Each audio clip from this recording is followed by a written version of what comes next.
Hello everyone, I am SK Mishra and I welcome you all in this series of Jharkhand Polytechnic first semester physics.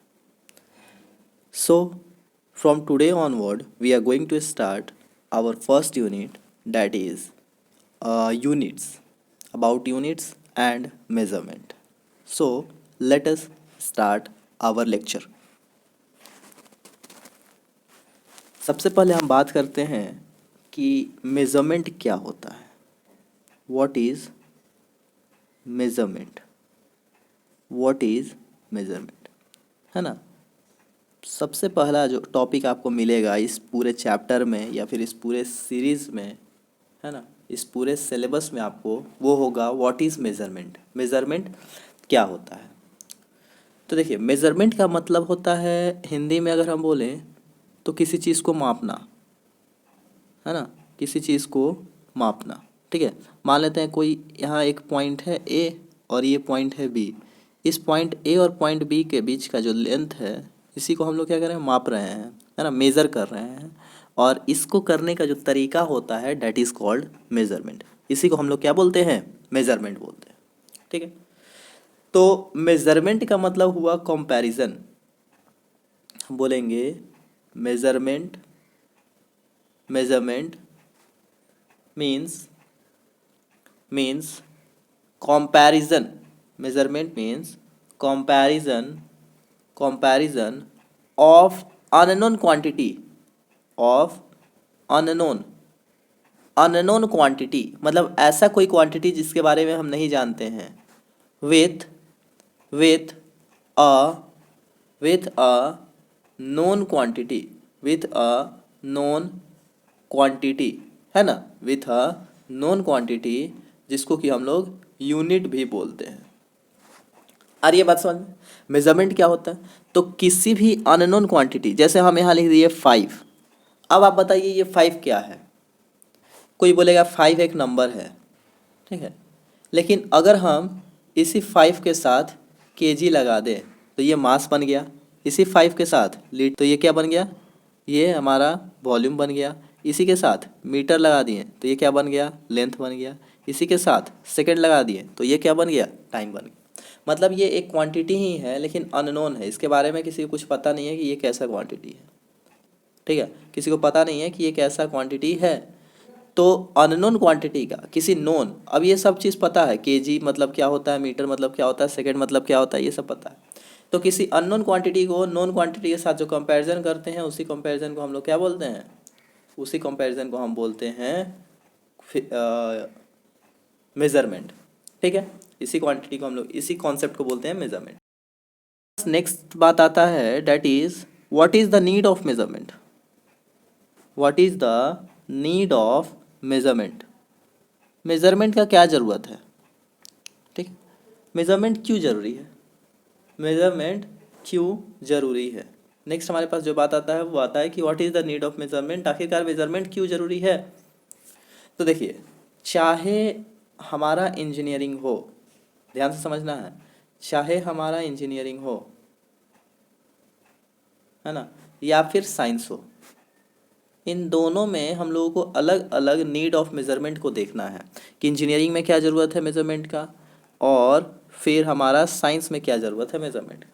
ठीक है, तो देखिए mainly इसका काम क्या है, मेजरमेंट का काम क्या है। तो मेजरमेंट का मेन काम ये है कि हमने कोई जॉब किया, जॉब मीन्स जैसे हम लोग कोई भी काम अपने सेमेस्टर में आप लोग जाइएगा, कोई भी काम आप वर्कशॉप में कीजिएगा ना, उसको हम लोग जॉब बोलते हैं, है ना। आपको कोई भी काम कराया जाएगा practical, that is called job. ठीक है, तो हम अगर कोई जॉब अगर हम कर रहे हैं, है ना, लेट अस सपोज अगर हम कोई जॉब कर रहे हैं, क्या ये जॉब जो बना है ना, जो भी चीज़ हमने बनाया, जो भी चीज़ हमने बनाया, ठीक, जो भी चीज़ बनाया, क्या जो इसका रिक्वायरमेंट था, जैसा ये बनना चाहिए था, क्या वैसा बना है, क्या वैसा बना है, रिक्वायरमेंट ऑफ स्पेसिफिकेशन, मतलब जैसा बनना चाहिए था क्या वैसा बना है। जैसे मान लेते हैं हमसे अगर कोई बोला कि आपको क्या करना है, एक दरवाज़ा बनाना है, ठीक है, एक डोर मैन्युफैक्चर करना है। अब इस दरवाजे का साइज़ क्या होगा, जो उसके घर का चौखट का साइज़ होगा, क्या वो साइज़ रखना चाहता है। अब मान लेते हैं वाकर के बोला कि इसका जो हाइट होना चाहिए वो 6.5 फीट होना चाहिए, 6.5 फीट, और इसका जो चौड़ाई होना चाहिए ये 3.5 फीट होना चाहिए, 3.5 फीट। अब हमने क्या किया, हमने जो बनाया ये बना 6 फीट और ये बना ओनली 3 फीट, तब तो ये गलत हो गया, तब तो वो दरवाज़ा वहाँ पर फिट नहीं होगा। तो मतलब मेज़रमेंट इसीलिए ज़रूरी है। अब दरवाजे को बनाएंगे तो मेज़र कर करके बनाएंगे। क्यों मेज़र करके बनाएंगे, ताकि जो स्पेसिफिकेशन है या जो किसी का रिक्वायरमेंट है उस रिक्वायरमेंट को फुलफ़िल किया जा सके। आ रही है बात समझ में? चलिए, अब ये जो मेज़रमेंट हमने किया, मेज़रमेंट एक्यूरेट है या नहीं, एक्यूरेट है या नहीं, इसी को हम लोग क्या बोलते हैं, एक्यूरेसी, है ना।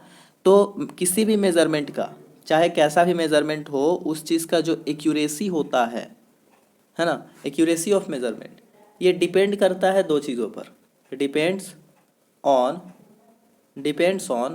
2 थिंग्स। ध्यान दीजिएगा, दो चीज़ों पर डिपेंड करता है। पहला, मेथड ऑफ मेज़रमेंट, कि हमने कैसे मेज़रमेंट किया है। आ रही है बात समझ में, हमने कैसे मेज़रमेंट किया है। और दूसरा मेजरिंग इंस्ट्रूमेंट के ऊपर भी डिपेंड करता है। आ रही है बात समझ में, मेजरिंग इंस्ट्रूमेंट के ऊपर भी डिपेंड करता है, मेजरिंग इंस्ट्रूमेंट के ऊपर भी डिपेंड करता है। मतलब हमने मेज़र करने के लिए कौन सा इंस्ट्रूमेंट लिया, हम क्या बोले कि हमने किसी चीज़ का मेज़रमेंट लिया, वो मेज़रमेंट सही है या नहीं, कितना एक्यूरेट है, कितना परसेंट एक्यूरेसी के अंदर, ये दो बातों पर डिपेंड करती है। एक तो मेज़रमेंट के ऊपर और दूसरा मेजरिंग इंस्ट्रूमेंट के ऊपर। आ रही है बात समझ में, एक तो मेज़रमेंट के ऊपर और एक दूसरा मेजरिंग इंस्ट्रूमेंट के ऊपर।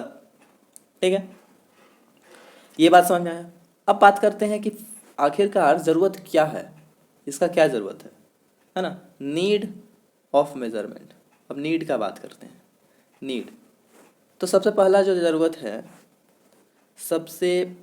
ज़रूरत है किसी लॉ को प्रिडिक्ट करने के लिए। जैसे मान लेते हैं न्यूटन साहब ने कोई लॉ दिया, है ना, न्यूटन्स लॉज ऑफ मोशन आया, first law, second law, third law, laws of gravitation आया, या फिर यूनिवर्सल ग्रेविटेशनल लॉ आया, ठीक है, या फिर हमारे पास चार्ज से रिलेटेड लॉ आए, इलेक्ट्रोस्टैटिक्स लॉ बहुत सारे आए।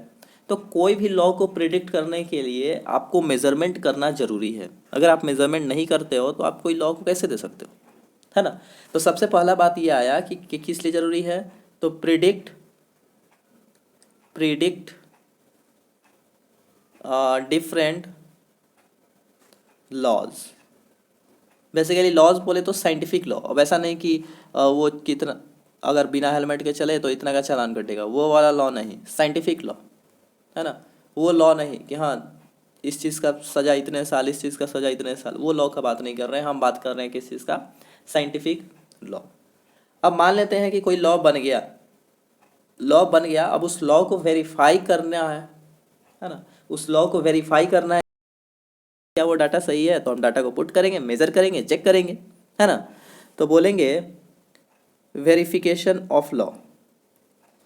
ठीक है, अगर लॉ बना है तो उस चीज़ को वेरीफाई करने के लिए भी हमारा मेज़रमेंट का कॉन्सेप्ट ज़रूरी है। आ रही बात समझ में, नेक्स्ट। तो ये हो गया हमारा साइंस के पर्पस से। जैसे ऊपर में हमने बात किया था ना कि मेज़रमेंट दो तरीके से करते हैं हम लोग, इंजीनियरिंग के लिए और दूसरा साइंस के लिए। तो ये हमारा साइंस के पर्पस से हो गया। अब नेक्स्ट हम बात कर लेते हैं मेज़रमेंट क्यों ज़रूरी है, तो वो इंजीनियरिंग के पॉइंट ऑफ व्यू से हो जाएगा। इसमें क्या हो जाएगा, इसमें हो जाएगा कि हमारा जो क्वांटिटी है तो उसके सेंस को सही करने के लिए, है ना, सेंस को सही करने के लिए मेज़रमेंट का ज़रूरी है। To correct the sense of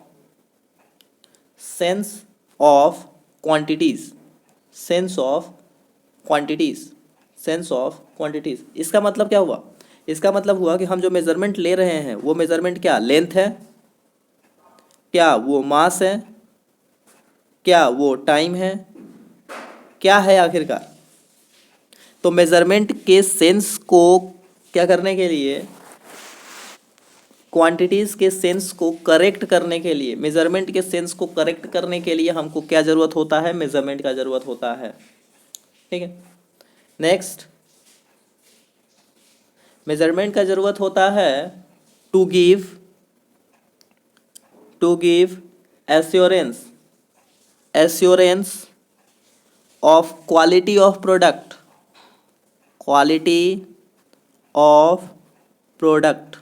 आ रही है बात समझ में? कि कोई प्रोडक्ट का क्वालिटी कैसा है, क्या ये प्रोडक्ट बहुत अच्छा है या ये प्रोडक्ट कुछ इसमें डिफेक्ट है ना? तो प्रोडक्ट की क्वालिटी को चेक करने के लिए, बताने के लिए भी हमारा मेजरमेंट का ज़रूरत पड़ता है। ठीक है, तो आई होप कि आपको ये बातें क्लियर हुई। मेजरमेंट क्या होता है, मेजरमेंट क्यों ज़रूरी है, मेजरमेंट कैसे करते हैं। ठीक है, साइंटिफिक नीड और हमारा इंजीनियरिंग नीड। सो मिलते हैं नेक्स्ट लेक्चर में, तब तक इस चीज़ को पढ़ते रहिए और रिवाइज कीजिए। That's all for the day.